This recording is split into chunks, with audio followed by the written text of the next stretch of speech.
So now finite verb once again লিখেন একে বাংলায় বলা হয়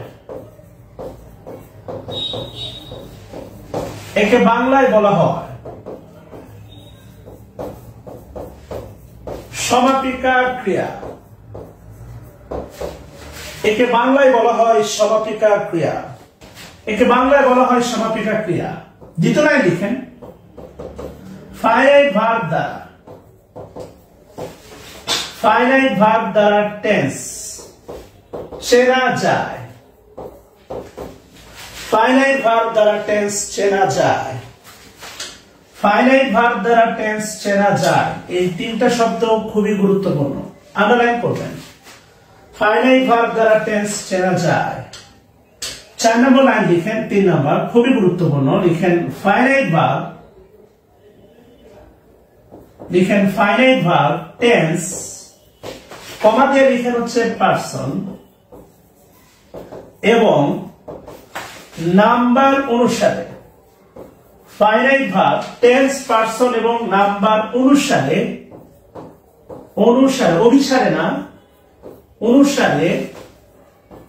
রূপের পরিবর্তন হয়। ফাইনাইট ভার্ব টেন্স পারসন এবং নাম্বার অনুসারে রূপের পরিবর্তন হয়। ফাইনাইট ভার্ব টেন্স পারসন এবং নাম্বার অনুসারে রূপের পরিবর্তন হয়। একটু খেয়াল করবেন, তিনটা শব্দ গুরুত্বপূর্ণ। একটা হচ্ছে আপনার টেন্স শব্দটা আন্ডারলাইন করবেন, আরেকটা হচ্ছে পারসন, আরেকটা হচ্ছে নাম্বার। এই টেন্স পারসন এবং নাম্বার অনুসারে এই রূপের পরিবর্তন হয়, এই শব্দটা বক্স করবেন সবাই। রূপের পরিবর্তন হয়, কথা বুঝছেন কিনা? তাহলে তিনটা গুরুত্বপূর্ণ তথ্য। ফাইনাইট ভার্ব সমাপিকা ক্রিয়া। একটা কুমিল্লার মেয়ে লিখছিল সমাপিকা পরক্রিয়া। তাহলে জিজ্ঞেস করছিলাম আপু কি করেন? House wife. স্বামী কই থাকে? বিদেশ। মাফ করো আল্লাহ। তো আলটিমেটলি এটাকে বলা হচ্ছে দেখেন সমাপিকা ক্রিয়া। ফাইনাইট ভার্ব দ্বারা লিখেন হচ্ছে টেন্স চেনা যায়। আর ফাইনাইট ভার্ব তিনটা গ্রাউন্ডে তাদের রূপের পরিবর্তন হয় বা ফিগারের পরিবর্তন হয়। একটা হচ্ছে আপনার টেন্স, একটা হচ্ছে পারসন, আর একটা হচ্ছে number. On the basis on 3 factor finite verb change their figure: tense, second one person, and third one number. কথা আশা করি বোঝাতে পারছি। আচ্ছা, যদি লেখা হয় তাহলে লিখেন হেডলাইন দেন নন ফাইনাইট ভার্ব। হেডলাইন দিয়ে সবাই লিখবেন আইজিপি। খেয়াল করে দেখেন এই তিনটা আইজিপি, এই তিনটা আপনাকে খুব ভালো করে রপ্ত করতে হবে। বেশিটা মনে রাখা কঠিন, বাট কমটা মনে রাখা সহজ। সো নন ফাইনাইট ভার্ব হচ্ছে কম, ফাইনাইট ভার্ব হচ্ছে বেশি। সো কমটা মনে রাখা সহজ, বেশিটা মনে রাখা কঠিন। সো আপনারা তো অনেকে কমেন্ট করতে চান, কেননা লাইভ ক্লাসে, সেটা পেজে ফ্রি ক্লাস হোক অথবা পেইড কোর্সে হোক, মানে একটা টান দেখবেন ভিডিও, মানে ফেসবুকের ভিডিও স্ক্রল করা একটা টান, একটা নেশা, উল্টাপাল্টা কাজ করার একটা নেশা। আমরা পড়াশোনা কেউ নেশা করে করি না, স্বাভাবিক। আপনারা তো কমেন্ট করতে চান, সবাই কমেন্ট করেন নন ফাইনাইট ভার্ব সমান আইজিপি।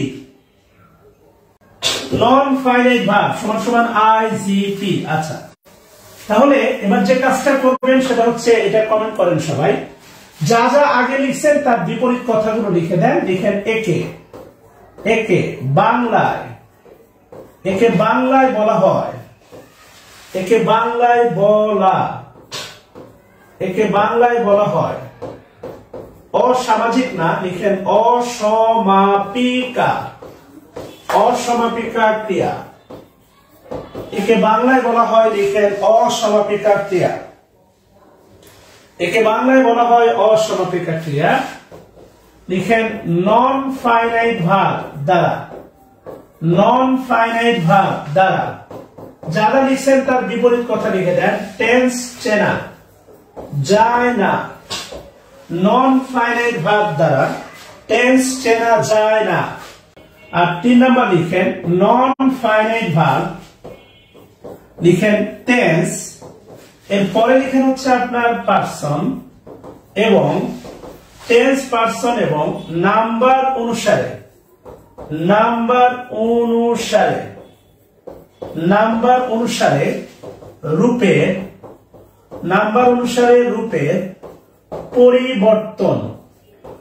পরিবর্তন হয় না।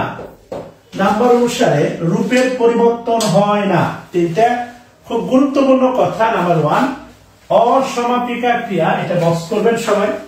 অসমাপিকা ক্রিয়া কমপ্লিট সেন্স দেয় না, টেন্স চেনা যায় না। এখানে 4টা শব্দ আছে, আগেরটাতে ছিল টেন্স চেনা যায়, আর non finite verb, tense, person, number অনুসারে রূপের পরিবর্তন হয় না। খুব গুরুত্বপূর্ণ একটা বিষয়।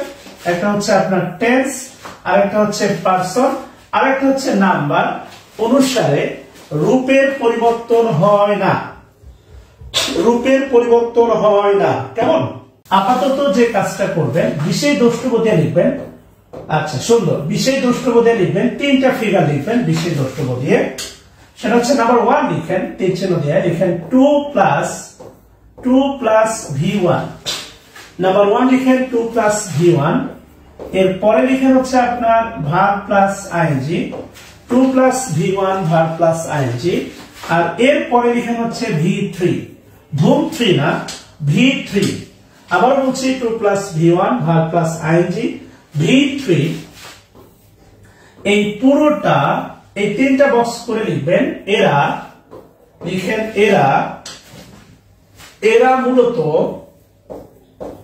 এরা মূলত নন ফাইনাইট ভার্ব। লিখেন এরা ব্যতীত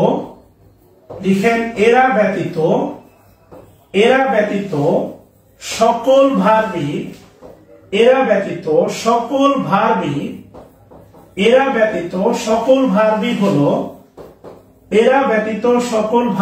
হলো ফাইনাইট ভার্ব। খুব গুরুত্বপূর্ণ এই লাইনটা, যেটা পুরো ইংলিশ গ্রামারে কাজে লাগবে। দেখেন এই 3টা ফিগার একটু সবাই কমেন্ট করেন।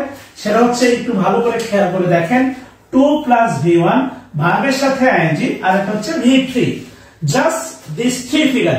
এক্সেপশনাল থাকতে পারে, ব্যতিক্রম থাকতে পারে। যেমন আছে একটা বেয়ার ইনফিনিটিভ, টু উজ্জ থাকে, দেখলে মনে হবে ভার্বের বেস ফর্ম, কিন্তু বেয়ার ইনফিনিটিভ টু উজ্জ থাকে, সেটা নন ফাইনাইট ভার্ব। আমরা এই পয়েন্টগুলো ভালো করে দেখব, কিন্তু দৃশ্যমান এই 3টা বিষয় হচ্ছে আপনার নন ফাইনাইট ভার্ব। খেয়াল করেন, একটু মাথা দিয়ে, হৃদয় দিয়ে, মাথা দিয়ে একটু চোখটা বন্ধ করে একটু ভাবেন। ঠিক মুখস্থ না, টেকনিকও না। আর আপনাদের সমস্যা হচ্ছে আপনাদেরকে যা বলা হয় এর বাইরে যদি নতুন কিছু আসে আপনারা মানতে চান না। আপনারা কখনোই changing the change you can not accept. যা বলছি স্যার এটা বলবেন কেন, আপনি কাফের। আমার কথা বুঝছেন? সো আপনি একটু খেয়াল করে দেখেন, ভার্বের সাথে আইএনজি, ভার্বের সাথে কি আইএনজি। এবার দেখেন ভার্বের সাথে আইএনজি আপনি ভালো করে জানেন, আমরা একটা দ্বন্দ্ব পাবো। ভার্বের সাথে আইএনজি হতে পারে জেরান, অথবা হতে পারে কি পার্টিসিপল। পারে না বলেন? ভার্বের সাথে আইএনজি হতে পারে জেরান, হতে পারে পার্টিসিপল। একটা বাক্যে আজকের পর থেকে আপনি যত ভার্বের সাথে আইএনজি পাবেন, ডেইলি স্টার হোক আর বিগত সালের প্রশ্ন ব্যাংক হোক, যেখানে হোক, আপনি যত ভার্বের সাথে আইএনজি পাবেন সেটা হতে পারে জেরান, হতে পারে পার্টিসিপল। আমরা আপাতত এই প্রশ্নে যাচ্ছি না, ভার্বের সাথে আইএনজি এটা জেরান না পার্টিসিপল, আমরা এটা জেরান পার্টিসিপলের ক্লাসে দেখব।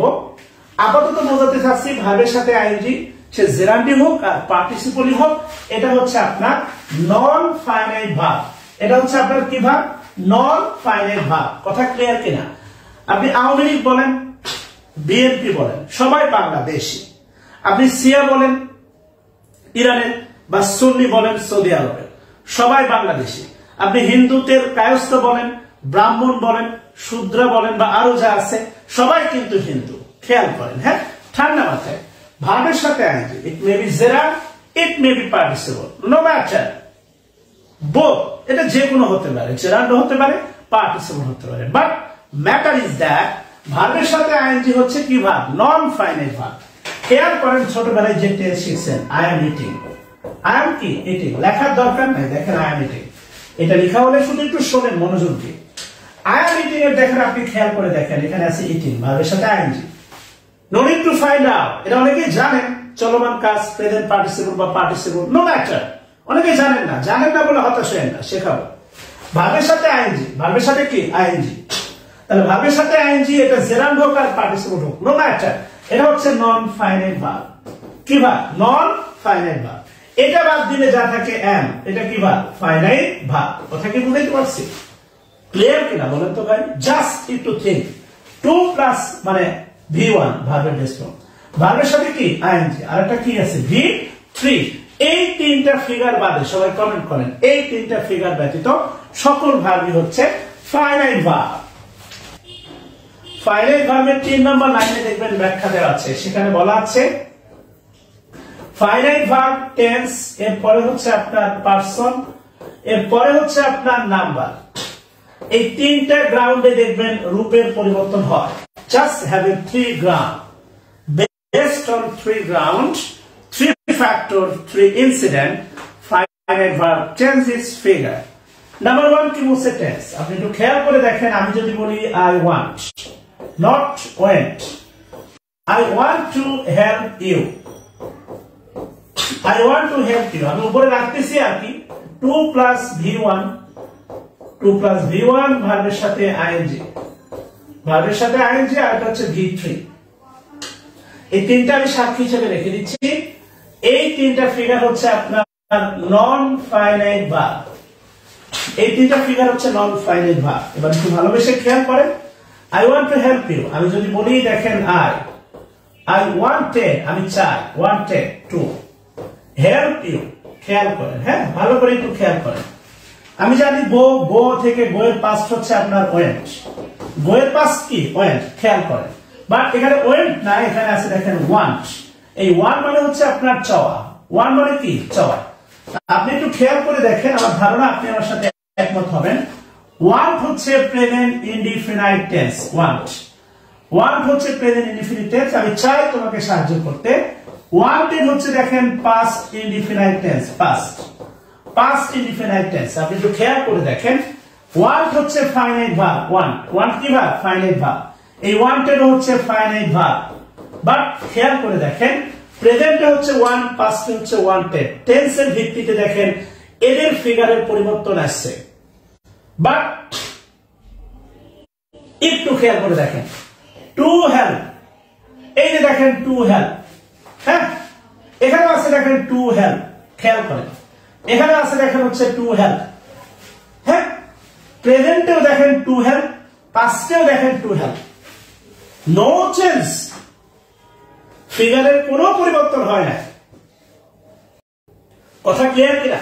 No change. টেন্সের ভিত্তিতে দেখেন এখানে ফিগারের পরিবর্তন হয়েছে, কিন্তু দেখেন এখানে ফিগারের কোনো পরিবর্তন হয় না। নরমাল কথা আমি যদি আপনাকে বলি দেখেন আমি যদি আপনাকে নরমাল একটা বাক্য বলি, নরমাল একটা বাক্য যদি বলি দেখেন আই অ্যাম ইটিং, খেয়াল করে দেখেন আই অ্যাম ইটিং, আপনি ভালো করে জানেন আই অ্যাম ইটিং এটা প্রেজেন্ট কন্টিনিউয়াস।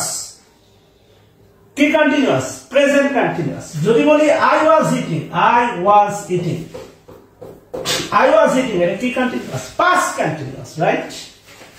এবার একটু খেয়াল করে দেখেন ভাইয়া, ভার্বের সাথে আইএনজি, ভার্বের সাথে কি আইএনজি, ভার্বের সাথে আইএনজি এটা কি ফাইনাইট ভার্ব না নন ফাইনাইট ভার্ব? নন ফাইনাইট ভার্ব, রাইট? তাহলে এই যে খেয়াল করে দেখেন ইটিং, ইটিংটা হচ্ছে কিন্তু নন ফাইনাইট ভার্ব, ইটিং। কেননা দেখেন প্রেজেন্টেও ইটিং, পাস্টেও ইটিং, কোন রূপের পরিবর্তন নাই, খেয়াল করছেন? No change. প্রেজেন্টেও ইটিং, পাস্টেও কিন্তু ইটিং, নো চেঞ্জ। বাট এমটা হচ্ছে ফাইনাইট ভার্ব, প্রেজেন্টে এম আর পাস্টে দেখেন হচ্ছে ওয়াজ, এটা হচ্ছে কি ভার্ব? Finite verb.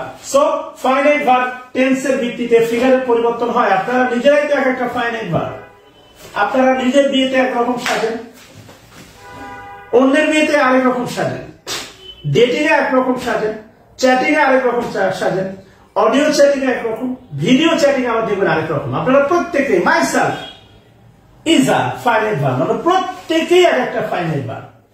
কথা কি বুঝাইতে পারছি? জাস্ট একটু খেয়াল করে দেখেন, ভাবেন, ঠিক? তাহলে টেন্সের ভিত্তিতে যেটা ফাইনাইট ভার্ব তার রূপের পরিবর্তন হতে বাধ্য, বেসড অন টেন্স। আচ্ছা, এবার কি বলছে দেখেন পারসন, খেয়াল করে দেখেন পারসন। হ্যাঁ, পারসন নিয়ে যদি কথা বলি,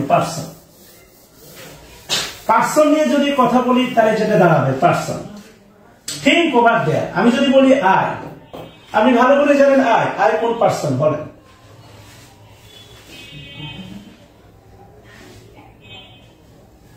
আই কোন পার্সন? আই অনেকে ভালোবেসে ক্লাসে বলে থার্ড পার্সন আই।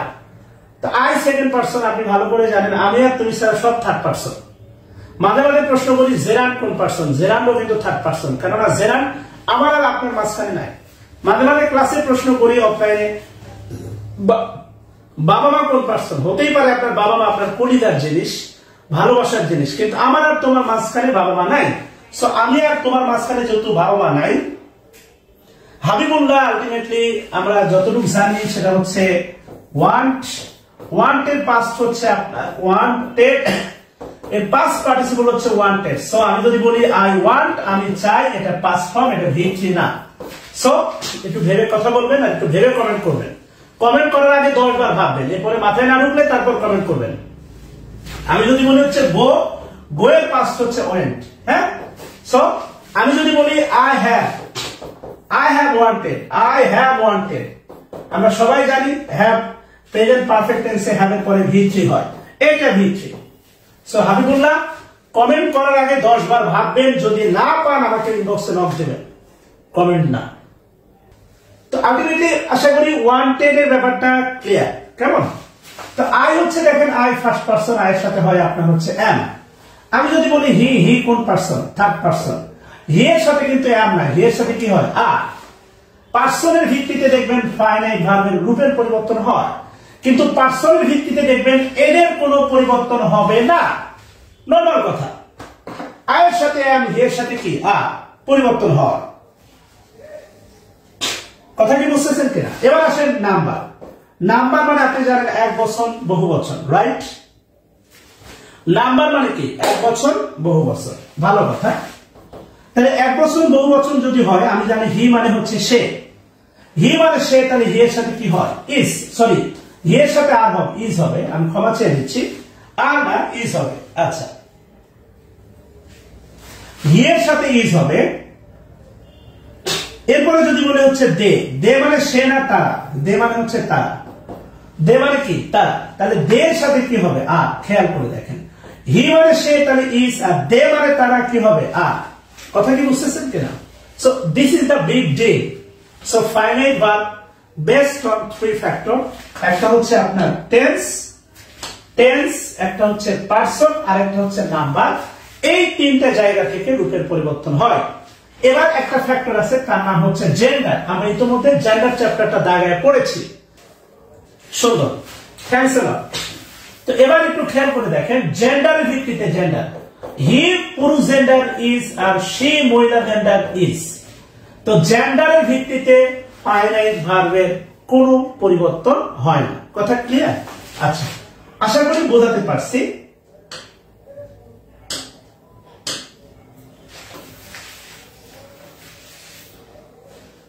আমরা পরবর্তী একটু উদাহরণে যাব। নাম্বার 1 লিখবেন সবাই। নাম্বার 1 লিখেন I know what to do. আমি জানি কি করতে হবে আর কি করতে হয়। I know what to do, shit. আচ্ছা, এই জন্য নো এর নিচে লিখবেন know, V1 know finite verb. Know এর নিচে লিখেন V1 finite verb. To do, ওই যে দেখেন 1 নাম্বার ফিগার, টু ডু লিখেন নন ফাইনাইট ভার্ব, অবলিক দিয়ে লিখেন ইনফিনিটিভ। নামটা লিখে দেন, আরো ভালো হবে। Infinitive, I know what to do. এবার একটু খেয়াল করে দেখেন, নাম্বার 2 লিখেন। নাম্বার 2 লিখেন আই অ্যাম ইটিং। একটু আগে যেটা বললাম, I am eating, I am eating. Eating মানে ভার্বের সাথে আইএনজি, এটা হচ্ছে নন ফাইনাইট ভার্ব। ইটিং মানে ভার্বের সাথে আইএনজি, নন ফাইনাইট ভার্ব। আর একটা হচ্ছে এম, এটা হচ্ছে আপনার ফাইনাইট ভার্ব। বাকি থাকে এম, এটা নিচে লিখেন ফাইনাইট ভার্ব। কেমন? বাকি থাকে এম, এটা লিখেন হচ্ছে finite verb. So I am eating, ultimately এমটা হচ্ছে ফাইনাইট ভার্ব, ইটিংটা হচ্ছে নন ফাইনাইট ভার্ব। নাম্বার 3 তে লিখেন আই হ্যাভ। লিখেন I have gone there, I have gone there, খুব সুন্দর করে লিখেন আই হ্যাভ গন দেয়ার। দেয়ার শব্দটা বক্স করবেন সবাই, দেয়ার, দেয়ার শব্দটা বক্স করবেন, দেয়ার, দেয়ার, দেয়ার শব্দটা বক্স করে লিখবেন সবাই হচ্ছে অ্যাডভার্ব এবং ব্র্যাকেটে লিখেন হচ্ছে অলওয়েজ। এটা বাক্যের শুরুতে বসুক আর শেষে বসুক, এটা হচ্ছে অ্যাডভার্ব। বাক্যের শুরুতে বসে দেয়ার ইজ, অনেকে মনে করে দেয়ার সাবজেক্ট, না দেয়ার সাবজেক্ট না, মনে রাখবেন দেয়ার যদি বাক্যের শুরুতে বসে দেয়ার ইজ, মনে রাখবেন দেয়ার যদি বাক্যের শুরুতে বসে সাবজেক্ট থাকে ভার্বের পরে। আবার বলছি, দেয়ার বাক্যের শুরুতে বসুক শেষে বসুক, দেয়ার হচ্ছে সর্বদাই অ্যাডভার্ব, সর্বদাই কি অ্যাডভার্ব। আর যে বাক্যে দেয়ার বাক্যের শুরুতে বসে ওই বাক্যের সাবজেক্ট থাকে ভার্বের পরে, অর্থাৎ এখানকার যে সাবজেক্টটা থাকে এই সাবজেক্ট অনুসারে ভার্ব কখনো হয় সিঙ্গুলার আবার কখনো হয় প্লুরাল। আমি যদি বলি দেয়ার, এটা সাবজেক্ট ভার্ব এগ্রিমেন্টের আলোচনা, দেয়ার ইজ এ স্কুল, তাহলে ডেফিনেটলি অ্যান্সার হবে ইজ হবে। আমি যদি বলি there is a school and a college, a college, তখন এখানে হয়ে যাবে আর দেয়ার কোনোভাবেই ভার্বের সাবজেক্ট না, দেয়ার হচ্ছে একটা অ্যাডভার্ব, বাক্যের শুরুতে বসতে পারে। আশা করি বুঝাইতে পারছি। শুনুন তাহলে আলটিমেটলি কি বলছে দেখেন, গন, গনটা হচ্ছে V3 আর V3 মানে হচ্ছে নন ফাইনাইট ভার্ব, আর হ্যাভ, হ্যাভটা হচ্ছে ফাইনাইট ভার্ব। কথা ক্লিয়ার? গনটা হচ্ছে নন ফাইনাইট ভার্ব আর হ্যাভটা হচ্ছে ফাইনাইট ভার্ব। এবার একটু খেয়াল করে দেখেন, be serious on number 4। Number 4 লিখেন going home, going home I found, fine থেকে লিখেন হচ্ছে আই ফাউন্ড আব্দুল্লাহ, বাড়ি গিয়ে আমি আব্দুল্লাহকে খুঁজে পেলাম, বাড়ি গিয়ে আমি আব্দুল্লাহকে খুঁজে পেলাম। আচ্ছা, এখানে এত সময় কেন নিচ্ছি? এটাই তো মূল, ফাইনাইট ভার্বই তো হচ্ছে মূল। গোয়িং হোম আপনি একটু খেয়াল করে দেখেন, গোয়িং, এই গোয়িং এর সাথে আছে ভার্বের সাথে আইএনজি, এটা হচ্ছে নন ফাইনাইট ভার্ব, ভার্বের সাথে আইএনজি নন ফাইনাইট ভার্ব। আর ফাইন থেকে হচ্ছে ফাউন্ড, এটা পাস্ট টেন্স, এটা হচ্ছে আপনার ফাইনাইট ভার্ব। আমার ধারণা আপনি বুঝতে পারছেন। আপনি যদি এখানে আই না দিয়ে হি দেন, গোয়িং এর কোনো পরিবর্তন হবে না, অর্থাৎ এটা যে নন ফাইনাইট ভার্ব, এটা পারসন, টেন্স বা কোনো কিছু অনুসারে এই গোয়িং এর পরিবর্তন আসবে না। আপনি এখানে then going home they found Abdullah, বাড়ি গিয়ে একদল ডাকাত আব্দুল্লাহকে খুঁজে পেল, দে। তাহলে আলটিমেটলি দেখেন, এটা যদি অন্য কোনো টেন্স হয়, যদি প্রেজেন্ট পারফেক্ট হয়, দেখবেন গোয়িং এর কোনো পরিবর্তন আসবে না। যেটা বলছিলাম, নন finite verb tense person number অনুসারে রূপের পরিবর্তন হয় না। এবার একটু খেয়াল করে দেখেন, বিশেষ দ্রষ্টব্য দেন সবাই।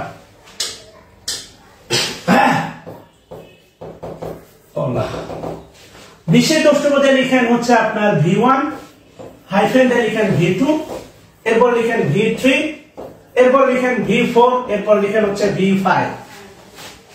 আচ্ছা, V1, V2, V3, V4, V5। V1 এ লিখেন হচ্ছে আপনার ইট, ক্যাট না ইট, এরপরে লিখেন হচ্ছে আপনার ইটেন, সরি অ্যাট, অ্যাট, এরপরে লিখেন হচ্ছে আপনার ইটেন, এরপরে লিখেন হচ্ছে আপনার টু ইট, আর এরপরে লিখেন হচ্ছে আপনার ইটিং। তার নিচে লিখেন হচ্ছে আপনার গো, গো থেকে লিখেন হচ্ছে আপনার ওয়েন্ট, ওয়েন্ট থেকে লিখেন হচ্ছে আপনার গন, গন থেকে লিখেন হচ্ছে টু গো, এরপরে লিখেন হচ্ছে আপনার গোয়িং। খেয়াল করে দেখেন, হ্যাঁ। আচ্ছা, এবার একটু খেয়াল করে দেখেন, আমি যে তিনটা ফিগার বললাম নন ফাইনাইট, এই লিস্টে আছে না নাই? খেয়াল করে দেখেন তো, আমি যে আপনাকে তিনটা ফিগার বললাম তা এই লিস্টে আছে না নাই? অবশ্যই আছে। এবার একটু খেয়াল করে দেখেন, তাহলে যেই তিনটা ফিগার নন ফাইনাইট ভার্ব, সেটা হচ্ছে এরা, এই দুজন হচ্ছে নন ফাইনাইট ভার্ব, রাইট? তাহলে আপনি একটু খেয়াল করে দেখেন, এই তিনটা ফিগার অর্থাৎ ভার্ব 3, ভার্ব 4, 5, থার্ড ব্র্যাকেট দিয়ে ঘিরে লিখেন নন ফাইনাইট ভার্ব। আর এই দুটা ফিগার বক্স করে লিখেন হচ্ছে ফাইনাইট ভার্ব। আচ্ছা,